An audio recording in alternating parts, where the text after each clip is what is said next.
Hi everyone and welcome back to my channel.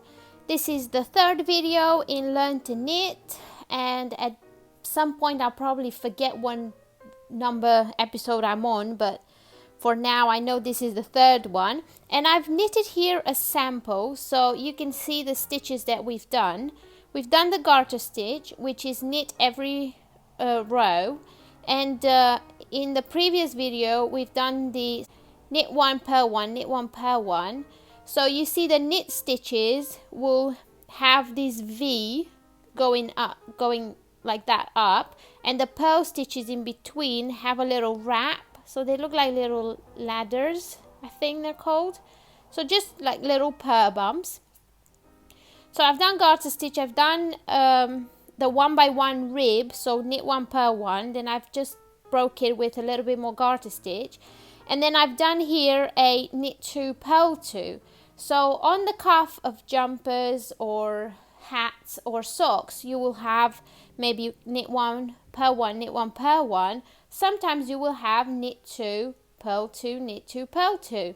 And the reason why I'm not going to do a demonstration for it is because it's exactly the same as this ribbing. It's just that instead of knit 1, purl 1, you have to do knit 2, purl 2. And it gives a little bit of a different texture, as you can see. Let me show you. I have a pair of socks that I've knitted with knit 2, purl 2, and as you can see is it's stretchy, but this is what it looks like, a knit 2, purl 2, and I've done this one in the round, which we'll learn further in this series. But I want to show you the stockinette, because stockinette is pretty much what every t-shirt you have is made out of. A lot of jumpers, like a lot of socks, so this is stockinette. A lot of socks, a lot of jumpers have this technique, and it looks like this on one side. So a series of, it's actually like this, a series of V's going up, and on the wrong side it has these purl bumps, and it's hard to see this one because it's quite fuzzy, but it has these wrapped scarf stitches on the other side. I'm going to show you how to work it. So the first row, which is the right side that has the V's, so the right side that has all the V's, it's worked in knit stitch. So all we do is knit every stitch.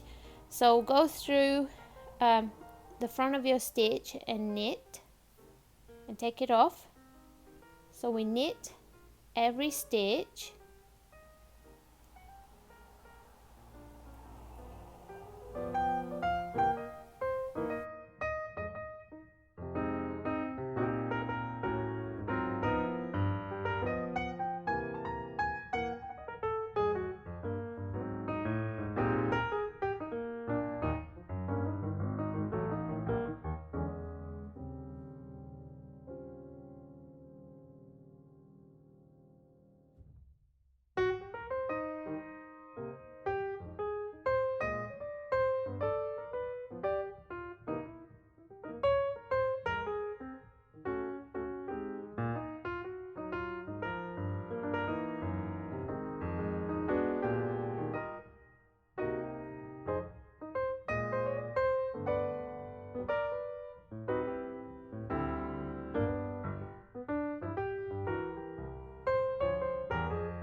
Okay, there we go. So we knitted every stitch. Now we're gonna flip our work, and we're on the wrong side, so every stitch has this little wrap around, which is a purl. So now we're going to purl every stitch. And we learned how to purl in the previous video. I'm just going to show you one more time. One thing I forgot to tell you, let's go back. When you knit, just going to unravel a couple of them. So when you do your knit stitch, your yarn is always held at the back. So we're going to knit like this. Alright.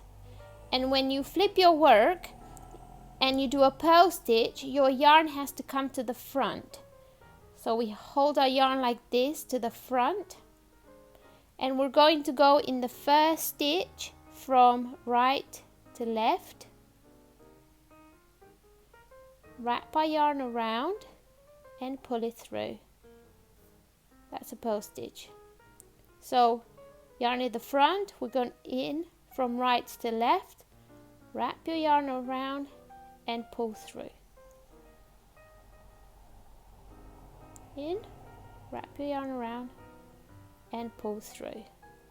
So this is the purl row. So you purl every stitch in this row, and on the right side you knit every stitch. So that makes the stockinette.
There we go.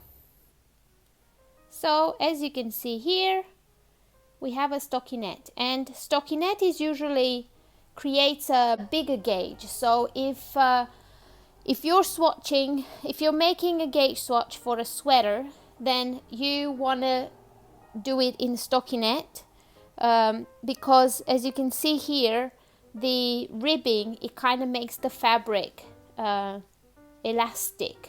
So that's why we use ribbing for the cuff of a hat, of a jumper, of a sock. And the stockinette makes it a little bit looser gauge. Now also depends on how loose you're knitting. I just wanted to show you the stockinette stitch, and please don't forget to give this video a like and subscribe for more videos to come. And yeah, that's it. Thanks for watching. Bye.